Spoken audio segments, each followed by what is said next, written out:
Vision. Un podcast sur l'évolution du monde du travail, des manières de travailler et de vivre le travail. Alors déjà, la notion de travail, c'est une invention récente. Ce n'est pas quelque chose qui existait au tout début de l'humanité. Ce qui a toujours existé, ce sont les activités humaines. Et des activités, il y en a globalement 3 grands types.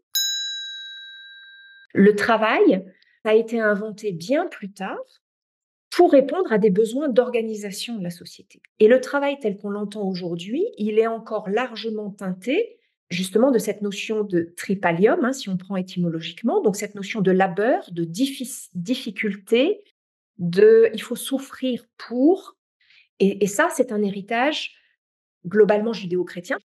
En fait, aujourd'hui, quand on parle du travail, on ne parle que d'une partie de ces activités humaines qui sont très récentes, qui sont extrêmement colorées par notre terreau civilisationnel.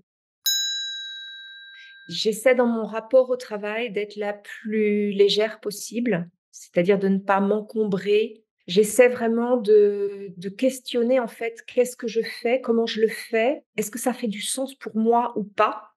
Est-ce que ma manière de le faire, je le fais parce que c'est supposé être comme ça ou est-ce que c'est parce que c'est utile pour moi? Et ce qui se passe, c'est qu'il y a vraiment une mutation profonde et du travail, c'est-à-dire qu'est-ce que c'est, à quoi ça sert, comment on le définit et comment est-ce qu'il doit évoluer et se transformer. Et en même temps, il y a une mutation profonde de notre rapport au travail, c'est-à-dire qu'est-ce que l'on veut en faire, qu'est-ce qu'il nous dit et comment on veut s'en saisir. Le rapport au travail est devenu un rapport d'asservissement complet de l'être. Tu vois, donc on n'est pas uniquement sur l'aspect matériel, financier, on est sur l'aspect, ça sert à quoi aujourd'hui de travailler?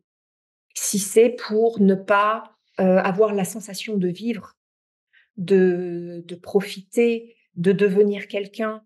Le travail n'est pas une finalité, n'est plus une finalité. C'est-à-dire que là où encore ma génération et les générations précédentes, le travail était globalement, évidemment pas pour tout le monde, mais globalement, était une finalité. Aujourd'hui, ce n'est qu'un moyen. Donc ça, dans le rapport au travail, c'est un changement de taille. Et puis, le dernier exemple que je peux te donner, qui pour moi est très révélateur aussi, c'est le rapport à la rémunération. C'est-à-dire que, juridiquement parlant, on est aujourd'hui avec des modèles restreints de type de rémunération, ou à la tâche ou au temps de travail passé, mais qui sont en train de se revoir complètement.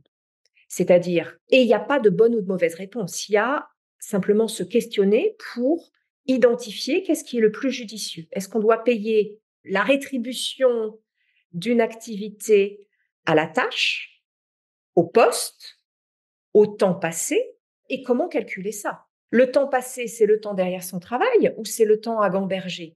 C'est le travail réel ou c'est le travail invisible?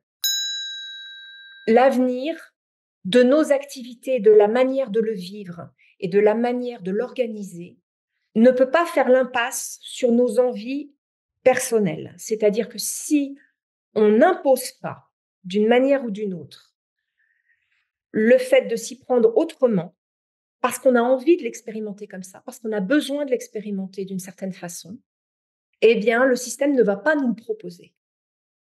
Donc, ça me paraît important d'oser proposer de s'y prendre autrement que de la manière dont tout le monde l'attend de nous.